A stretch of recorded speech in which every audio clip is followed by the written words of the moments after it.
En esta ocasión estudiaremos los síndromes del tronco cerebral.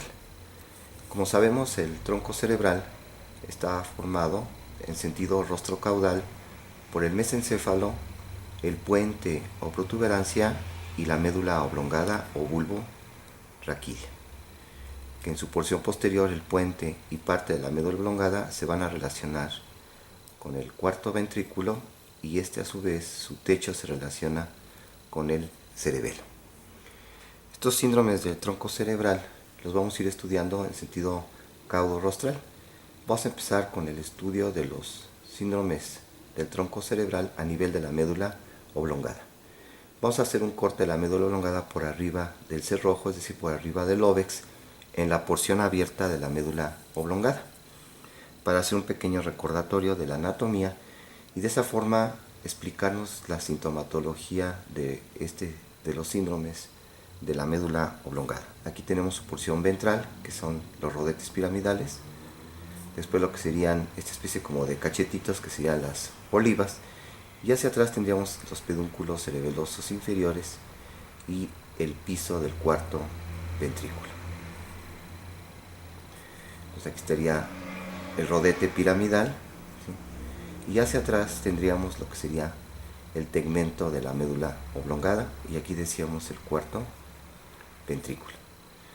Aquí los rodetes piramidales, recordemos que van lo que sería la vía piramidal con el tracto córtico espinal, que sabemos que se va a decusar en la unión bulbo-espinal, y el tracto córtico nuclear o córtico vulvar, que va hacia los núcleos motores voluntarios de los pares craneales. Esta es parte de la vía piramidal.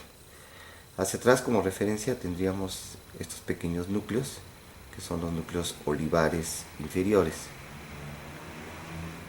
Y derivados de la placa basal, que son los núcleos motores, tendríamos cerca del piso del cuarto ventrículo, a los lados de la línea media, sería el núcleo del hipogloso, cuyas fibras, ¿sí?, van a salir por el surco pre-olivar.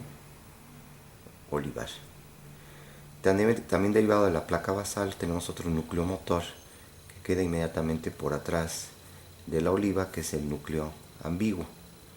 Recordemos que este núcleo ambiguo, ¿sí?, manda fibras que se van con el glosofaringio, el vago y el nervio espinal para inervar los músculos del paladar, faringe y laringe. De núcleos sensitivos, derivados de la placa alar, que están en la porción dorso-lateral de la médula oblongada, tendríamos, ¿sí?, el núcleo solitario, que es un núcleo ya sensitivo, que también nos va a interesar para explicar estos síndromes. Este núcleo solitario, en su porción cefálica, tiene la función de recibir información gustatoria de la lengua. Seguimos en esta porción dorsolateral, ya más lateral aquí en la médula oblongada, tenemos lo que sería el núcleo del tracto espinal del trigémino. Este núcleo del tracto espinal del nervio trigémino es el que va a recibir termoalgesia de la cabeza, es decir, el dolor y temperatura. Otros núcleos que están ya cerca de la porción lateral del piso del cuarto ventrículo sería parte de los núcleos vestibulares, ¿sí?, que se van a extender también a la porción caudal del puente. Entonces aquí tenemos los núcleos vestibulares localizados a nivel de la médula oblongada. Más lateralmente aquí tenemos unas fibras, ¿sí?, que va a formar el pedúnculo cerebeloso inferior, que se va a ir hacia el cerebelo. Otras fibras que llegamos a encontrar, que van aquí en la porción lateral, sería el tracto espinotalámico. Aquí el tracto espinotalámico en la porción lateral de la médula oblongada, y este tracto espinotalámico, recordemos que es importante porque lleva la termoalgesia y que se decusó en la médula espinal, es decir, que ya asciende decusada a nivel de la médula oblongada el tracto espinal, que lleva dolor y temperatura del lado contrario del cuerpo.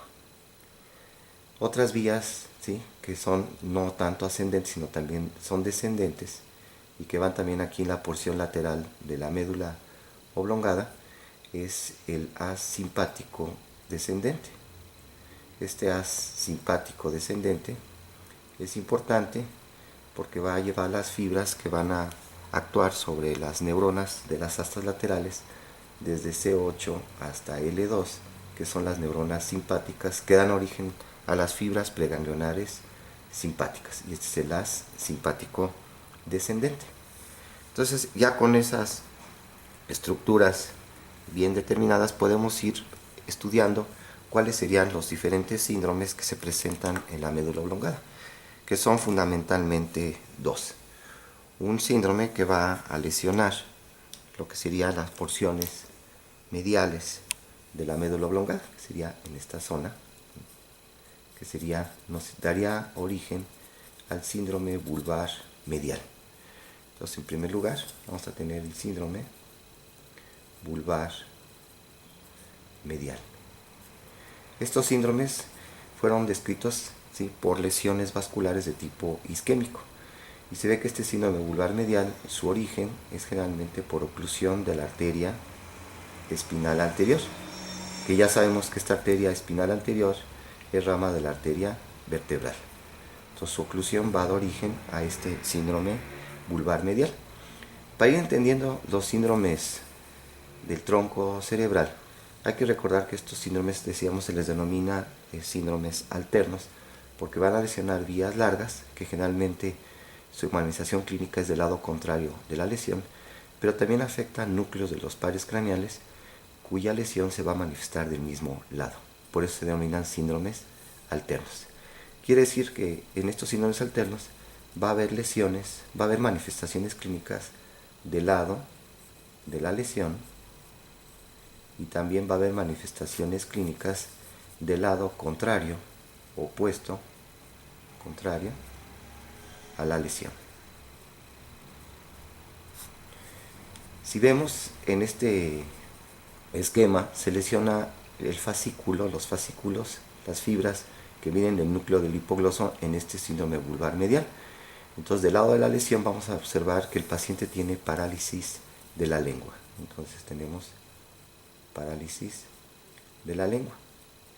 Y esta parálisis se manifiesta en el paciente porque el paciente, al protruir la lengua, se desvía hacia el lado de la lesión. Aquí estamos ejemplificando una lesión del lado derecho, y entonces la lengua se desvía hacia el lado derecho. Y debido a que se lesiona la neurona motora inferior, nos da un síndrome de neurona motora inferior donde hay atrofia y fasciculaciones de la lengua. Esa sería una manifestación del lado de la lesión. Aquí tendríamos que completar este esquema. Nos faltaron unas vías ascendentes, que sería el lemnisco medio. Este lemnisco medio ya va ascendiendo decusado en esta porción abierta de la médula oblongada por arriba del óvex, y es el lemnisco medio que lleva la vibración, el tacto fino, la propiocepción, es decir, la sensación de posición y de movimiento, así como también el peso. Es el lemnisco medio, entonces, que ya va ascendiendo decusado a nivel de esta porción abierta de la médula oblongada, que lleva vibración, el tacto fino discriminativo y la propiocepción consciente, es decir, la sensación de posición y de movimiento.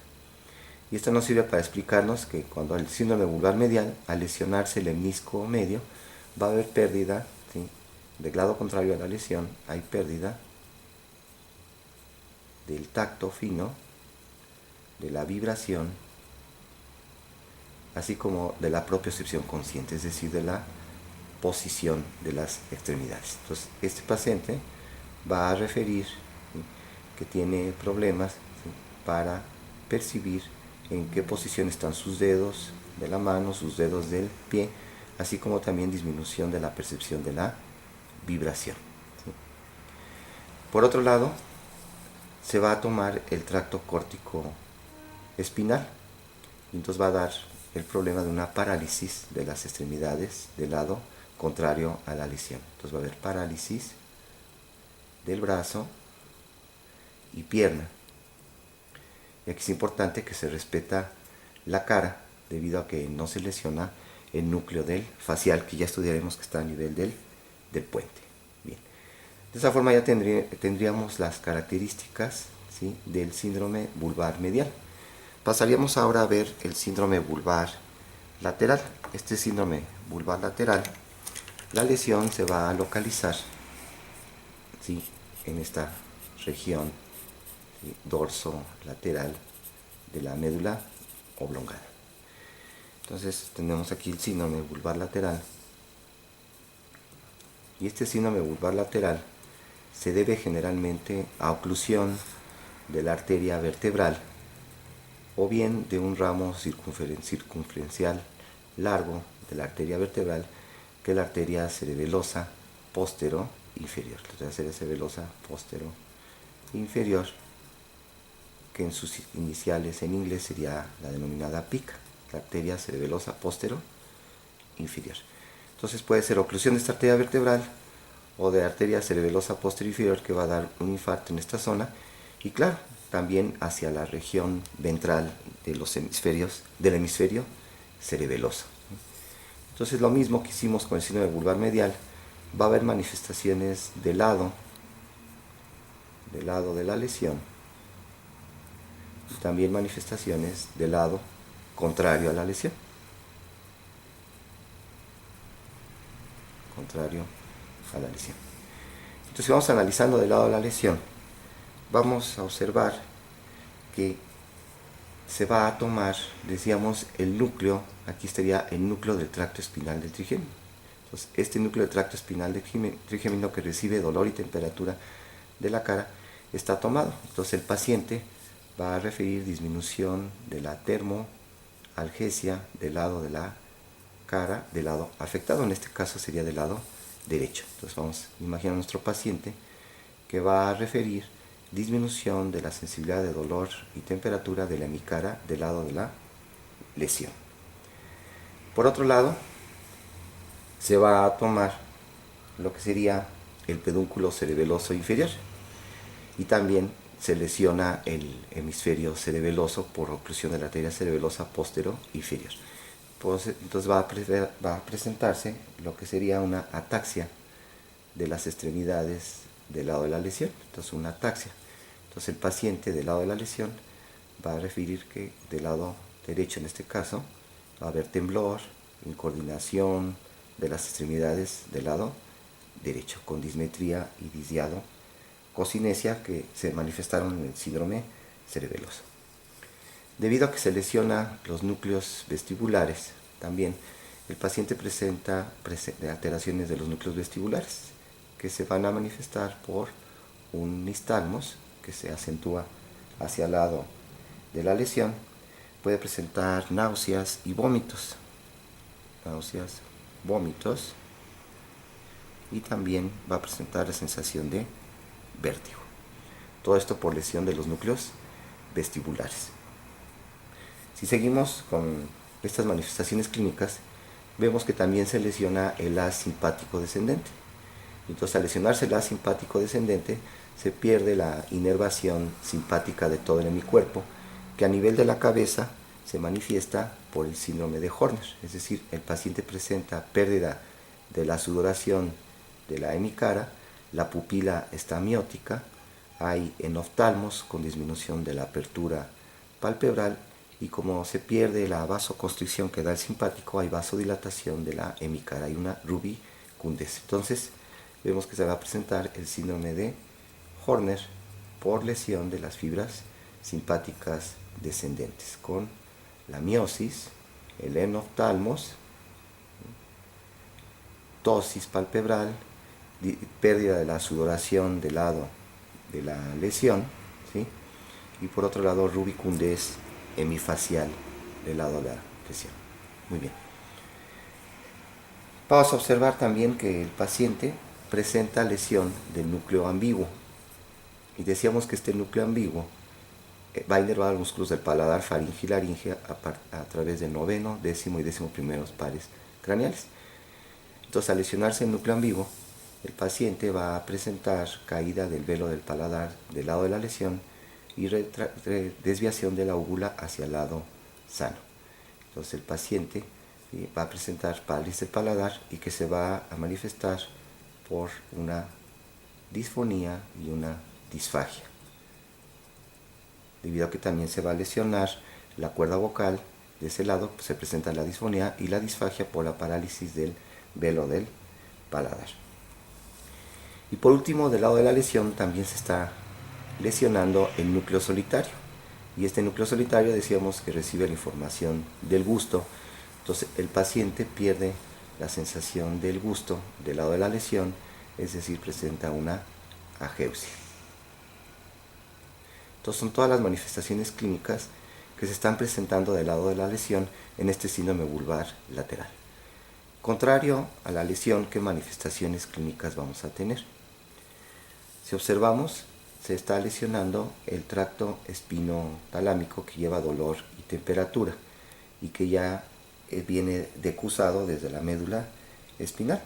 Y entonces lo que se va a presentar es una alteración de la termoalgesia del lado contrario a la lesión. Entonces una alteración del dolor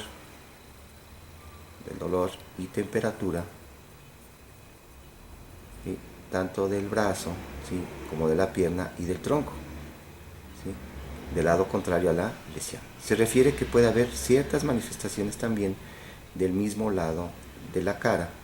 Esto debido a que el núcleo del tracto espinal del trigémino se extiende desde las porciones de la porción ponto-vulvar hasta los segmentos cervicales superiores, y que de ahí nacen las fibras trigémino-talámicas que ya ascienden decusadas. Y entonces pudieran tomar parte de estas fibras trigémino-talámicas que van acompañando al tracto espino-talámico, y entonces por eso puede haber manifestaciones también de la hemicara del lado contrario a la lesión. Pero lo característico es que sea en el brazo, en la pierna y en el tronco la pérdida de la sensibilidad del dolor y de la temperatura.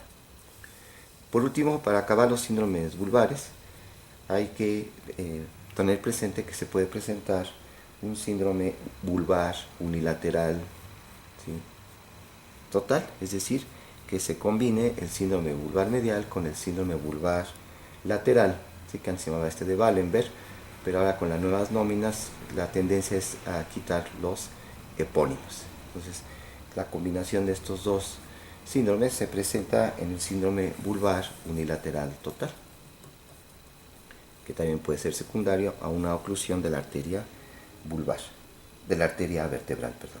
Es el síndrome vulvar unilateral total. Entonces, de esa forma terminaríamos, ¿sí?, con lo que sería los síndromes del tronco cerebral a nivel de la médula oblongada.